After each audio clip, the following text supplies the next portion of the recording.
সালাউদ্দিন কাদের চৌধুরী বিএনপির একজন জ্যেষ্ঠ নেতা।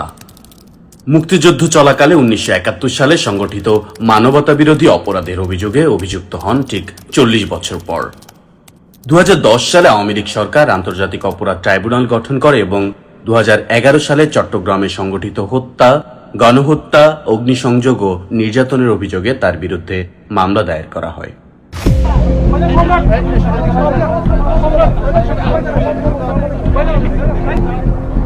বিফোর দ্য কেস বিগ্যান টিভিতে আর ইয়েতে অনেক ধরনের পিআর করছিল যে এরকম একটা কেস হবে।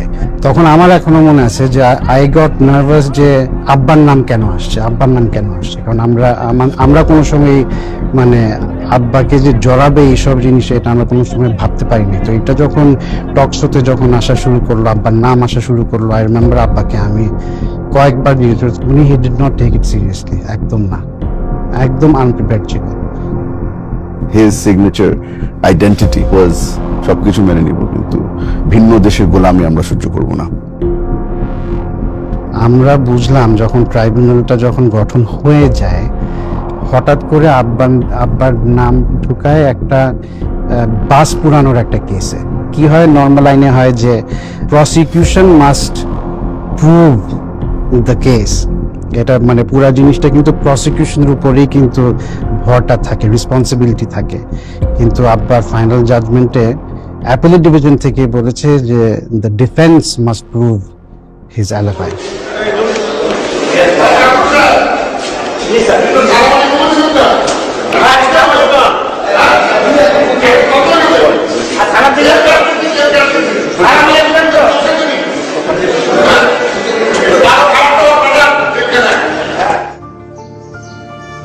মানে ওই সময় যেহেতু তখন পাকিস্তানের ইয়েতে ছিল, পাঞ্জাব ইউনিভার্সিটিতে ছিল, আব্বার যেই ক্লাসমেট ছিল, আমরা ওদের সাথে আগে থেকে যোগাযোগ করে রেখেছিলাম যে আপনাদের কিন্তু আসতে হবে, বিকজ ইউ আর উইটনেসেস, আপনাদের আসতে হবে। ওরা তো সবাই পাকিস্তানি, সো তাদেরকে ভিসা দেয়নি। আমরা ওখান থেকে যেই সার্টিফিকেট আনালাম, ডিউলি অ্যাটেস্টেড বাই পাঞ্জাব ইউনিভার্সিটির চ্যান্সেলর, রেজিস্ট্রার্স অফিস, এবং আমরা জানতাম যেইভাবে ওনারা যাচ্ছে ওদের থেকে আমরা ভিডিও পর্যন্ত নিয়েছি।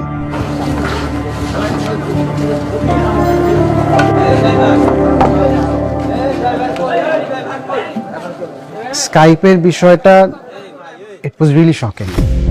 এই যে অ্যাপ্লিকেশনটা আমি দেখতেছি এখন, আমাকে অলরেডি মেসেজ দেওয়া হয়েছে আর কি এসএমএস এ, আজকে যেটা দুইটা অ্যাপ্লিকেশন আপনি পাইছেন এর জন্য। দুটো ফরেনার সাক্ষী হ্যাঁ দিব না, ওকে। এটা কিন্তু আপনি একটা লিখিত অর্ডার দিয়েন, তাহলে দেখি আমি পড়ে দেখি। আপনি পড়ছেন পুরোটা? আমি তো পড়ি নেই। ট্রাইব্যুনালের জাজরা ওরা কিন্তু কোনো কাজ করছে না, দে আর জাস্ট সিটিং দেয়ার, জাস্ট আমাদেরকে ঠাকানো। বেলজিয়ামে বসে একজন ভদ্রলোক, উনি সব ডিকটেশন দিচ্ছে কিভাবে করে ট্রায়ালগুলো জাজমেন্ট করা হবে, এবং শেষমেশে দেখা গেল যে জাজমেন্টগুলো বেলজিয়াম থেকে এসেছে। He was the man behind the whole thing. উনাকে বেসিকলি দায়িত্ব দেওয়া হয়েছিল যে জাজমেন্টগুলো টেনে এনে টু হ্যাং এভরিবডি। তো জাজমেন্টটা যখন আসলো আর যখন বললো যে you will be hanged by rope until you are dead, এটা যখন বলে, আব্বা কিন্তু he said one thing, he said thank you. আমার ঢুকেই কিন্তু আব্বাকে দেখে ইন্না লিল্লাহি ওয়া ইন্না ইলাইহি রাজিউন, আব্বাকে দেখেই বলছে। আমার আব্বা আমার দিকে তাকায় বললো যে তোমার এই অবস্থা কেন, আমি বলছি কেন, কি হয়েছে? চুল একেবারে গিয়ে দাড়ি টাড়ি। তো আমি বললাম না, শেভ করি নাই। বললো ইংরেজিতে, বলছে যে তুমি বাসায় যাবা, you will shower, you will shave, you will look like a gentleman and you will bury me tomorrow.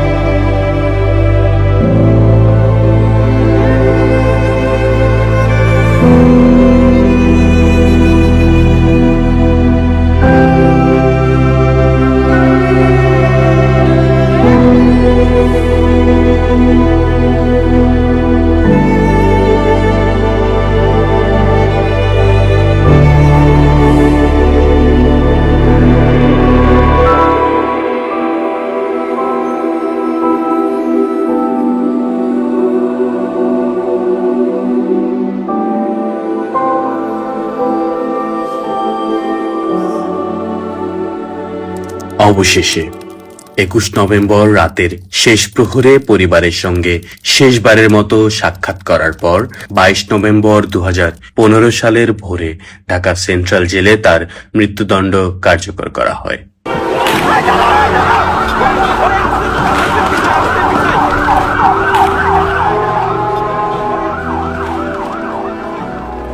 আমরা যে জিনিসটা খুব ভালোভাবে বুঝে ফেলেছি যে সিদ্ধান্ত তো সরাসরি গণভবন থেকে আসছিল, ওনার আদেশেই আব্বার থেকে লুকানো হলো যে তাকে আজকে রাত্রে হত্যা করা হবে, ওনার আদেশেই সিদ্ধান্ত নেওয়া হলো যে ওনাকে কোথায় দাফন করা হবে। আব্বার কিন্তু শেষ ইচ্ছাও পূরণ করা হয়নি।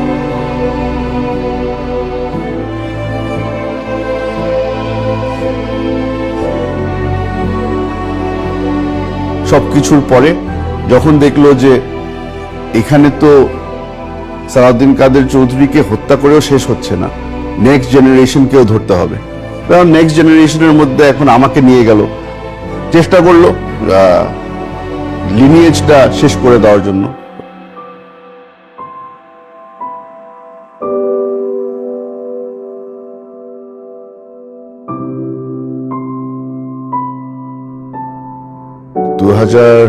সালে আমি কোর্টে যাচ্ছিলাম, আমি আর আমার আম্মা দুজন একসাথে কোর্টে যাচ্ছিলাম। আমাদের একটা হাজিরা ছিল পলিটিক্যাল মামলার কারণে, রেগুলারলি যেতে হতো। কোর্টে যাওয়ার পথে বংশাল থানার সামনে আমরা ট্রাফিক লাইটে আটকা ছিলাম।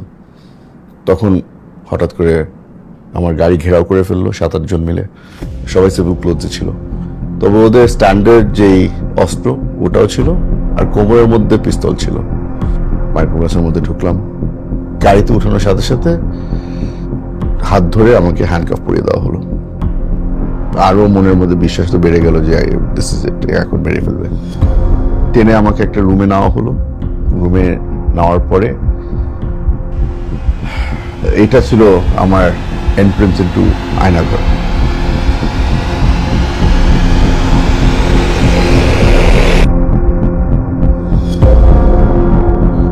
ইন্টারোগেশন শুরু হলো।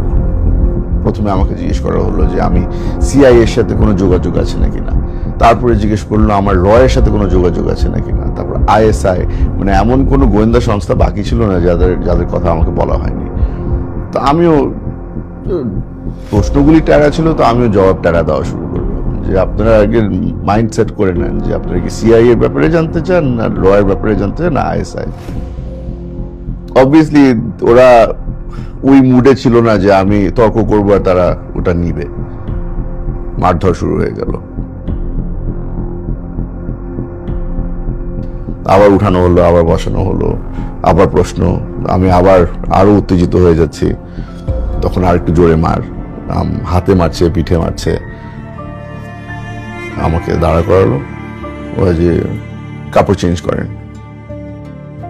কাপড় চেঞ্জ করবো যে আমি পাঞ্জাবি খুললাম, পাঞ্জাবি খোলার পর বলছে না না আপনার কাপড়, সব কাপড় খুলতে হবে।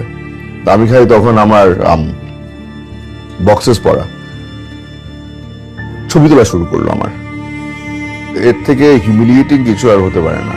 আর তারাও ওখানে বলছে যে আরে আমরা তো খালি আপনার ভাইরাই আছে, অসুবিধা নেই। হাসাহাসি হচ্ছে, মানে আমার মেন্টালি আমাকে ব্রেকডাউন করার জন্য যা যা করার তারা সবই করেছে।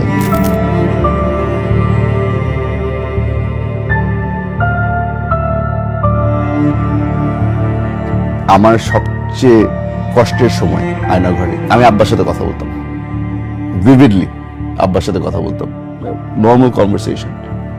একদম হয়তো রিডিকুলাস মনে হবে, বাট আমার জন্য আমি আব্বাকে দেখতে পাচ্ছি, মনে হচ্ছে আমার পাশে বসা আছে।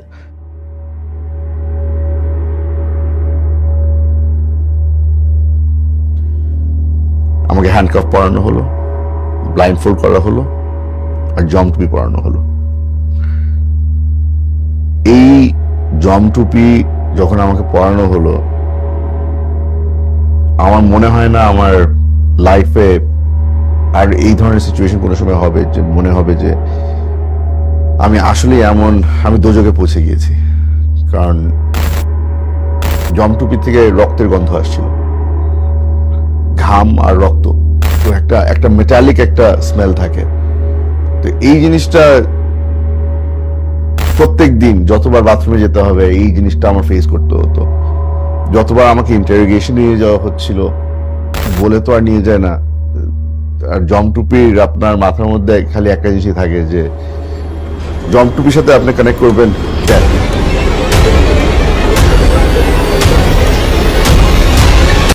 আমার এখনো মনে আছে প্রায় 1.5 মাস হয়ে গিয়েছিল কেউ আমার সাথে কথা বলেনি। তখন মাথায় তো একদম মনে হতো যে আমি কি কিছু বলে ফেললাম, আমি কিছু করে ফেললাম যেটার জন্য আমাকে এখন শাস্তি দেওয়া হচ্ছে। আসলে শাস্তিটা ছিল টর্চার, এটা ছিল রেস্ট। আমার জন্য ওটা উল্টা হয়ে গিয়েছিল। আমার মনে করতাম যে টর্চার করলে মনে হয় আচ্ছা ঠিক আছে, কোনো না কোনো ধরনের মানে মানুষের সাথে একটা ইন্টারাকশন তো হচ্ছে, ওই ইন্টারাকশনের অপেক্ষায় থাকতাম। আমার পায়ে আমার আব্বার কাবলি জুতা ছিল। এই যে লাইট বাল্ব যেটা অন থাকতো 2 দিন 3 দিন হয়ে গেছে এই লাইট অফ হয় না, আমি এই জুতা দিয়ে ওই লাইটটা ভাঙতাম, অন্ধকার হয়ে যেত, ওই অন্ধকারের মধ্যে কিছু ঘুমাতে পারতাম। চোখ খুলে দেখতাম যে বাতি আবার চলে আসছে।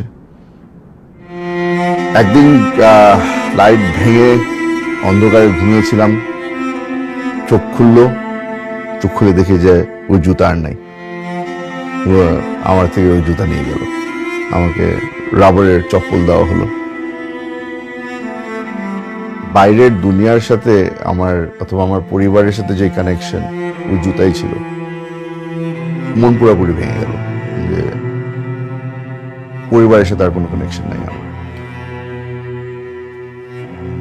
আমার জন্য এই লাইব্রেরি এখন আমার ফ্যামিলির জন্য সবচেয়ে ইমোশনাল রুম।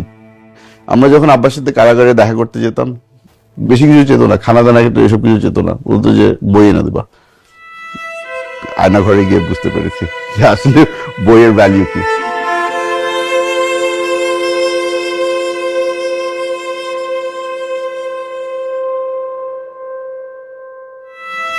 কিছু জানতাম না, কিছু বুঝতাম না। হঠাৎ করে দেখি সেলের ভিতরে লোকজন ঢুকে চোখ বাঁধলো, আবার 3বার লাইন ফোল করা হলো, জমটুপি পরানো হলো, হ্যান্ডকাফ পরানো হলো। কিন্তু প্রথমবারের মতো দেখলাম যে কে জানি আমার পা নিয়ে টানাটানি করছে। আমার ওই রাবারের স্যান্ডেল খুলে ফেলা হলো আর আব্বার জুতা পরিয়ে দেওয়া হলো।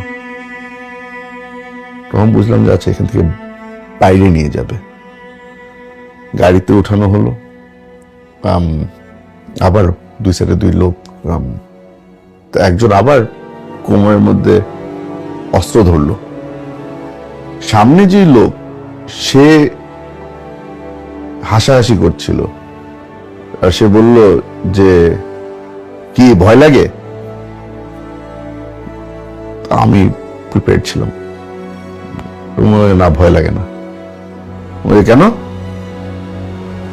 মেরে ফেললে আব্বার সাথে দেখা হবে, ছেড়ে দিলে আম্মার সাথে দেখা হবে, কেউ না কেউ অপেক্ষায় আছে।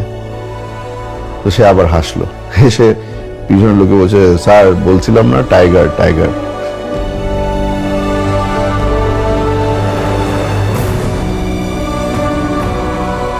আমাকে জিজ্ঞেস করা হলো যে আপনাকে যদি আমরা ছেড়ে দিই তাহলে আপনি কি করবেন? যে পরিবারের সাথে থাকবো, রাজনীতি করবেন। রাজনীতি তো ফেরত চলে যাব না, রাজনীতি করতে পারবেন না, আপনি বিদেশ চলে যাবেন।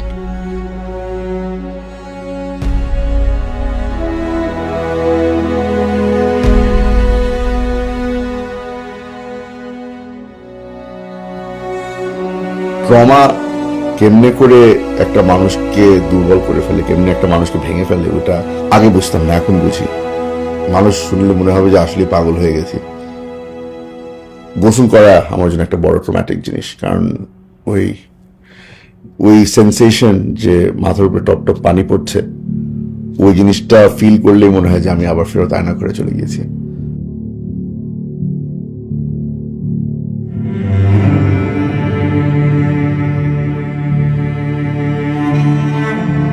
আমার সাথে আব্বার এটা লাস্ট ছবি, কারণ আব্বাকে হত্যা করার আগে মাসখানিক আগে আমরা যখন লাস্ট দেখা করতে যাই তখন কিছু ছবি তোলার সুযোগ হয়। লাস্ট কিছু আমরা ছবি তুলি, আমার আর আব্বার লাস্ট এটাই ছবি। আমার আব্বার অত বেশি ছবি নাই।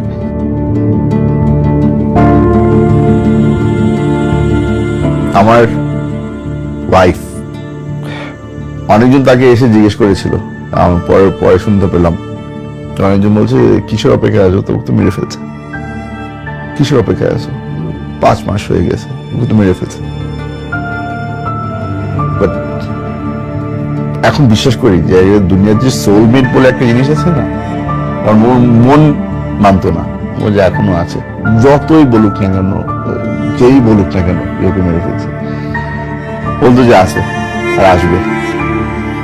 অপেক্ষা করেছে 7 মাস আমার জন্য।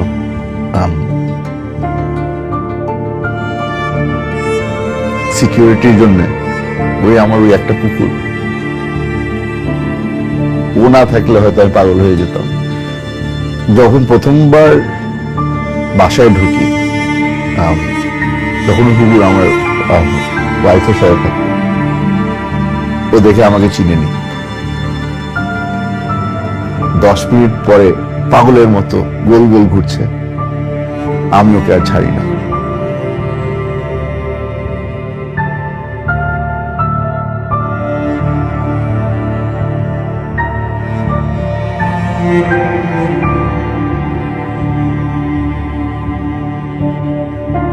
ভয় লাগতো যখন দরজায় কোনো বেল বাজতো বা কেউ আসতো, ও সঙ্গে সঙ্গে দাঁড়িয়ে যেত, দরজার পাশে গিয়ে দাঁড়িয়ে থাকতো আমাকে গার্ড করার জন্য। আমার মানুষের উপর থেকে পুরোপুরি বিশ্বাস চলে গিয়েছিল। ওই যে এই পশু পাখিরাই ভালো, মানে ভালোবাসলে একদম মন থেকে ভালোবাসে, আর যদি পছন্দ না করে তো আগে থেকে বলে দেয় যে পছন্দ করি না।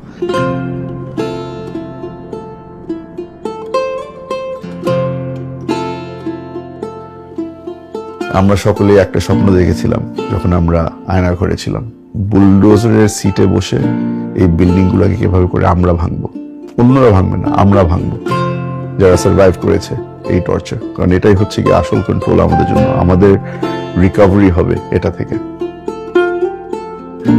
আশা করবো যে এখন মানুষের মধ্যে ওই সাহসটা চলে আসবে যে আমরা এই জেন জি এদের থেকে যে শিক্ষাটা নিতে পারি যে প্রতিবাদ করো, সাহস দেখাও, দরকার পড়লে মাঠে নাম, দরকার পড়লে জান দাও, কিন্তু প্রতিবাদ করো। হুমাম কাদের চৌধুরী, বিএনপির এক তরুণ ও নির্ভীক কণ্ঠস্বর। একসময় হারিয়ে গিয়েছিলেন 7 মাসের ঘুমের অন্ধকারে। 2017 সালে ফিরে আসলেও তিনি আর আগের মতো ছিলেন না। নীরব, ক্লান্ত, আয়নাঘরের দাগে চিহ্নিত সেই গোপন সেলে যেখানে আলো ছিল অনন্ত আর নিঃসঙ্গতা ছিল অসহনীয়, তবু তিনি ভাঙেননি। 2024 সালে রাজনৈতিক পরিবর্তনের হাওয়ায় তিনি আবারও খুঁজে পান নিজের কণ্ঠ। গুম, বন্দিত্ব আর ছিনিয়ে নেওয়া স্বাধীনতার কথা বলতে শুরু করেন। আজ তিনি রাজনীতিতে দৃঢ়ভাবে দাঁড়িয়ে আছেন, এগিয়ে নিচ্ছেন তার পিতার উত্তরাধিকার। অতীতের ছায়ায় আবৃত হলেও সেই অভিজ্ঞতা তাকে করেছে আরো শক্তিশালী। হুমাম এখন এক নতুন আশার প্রতীক, একটি বাংলাদেশ যেখানে থাকবে না ভয়, থাকবে না ফ্যাসিবাদ।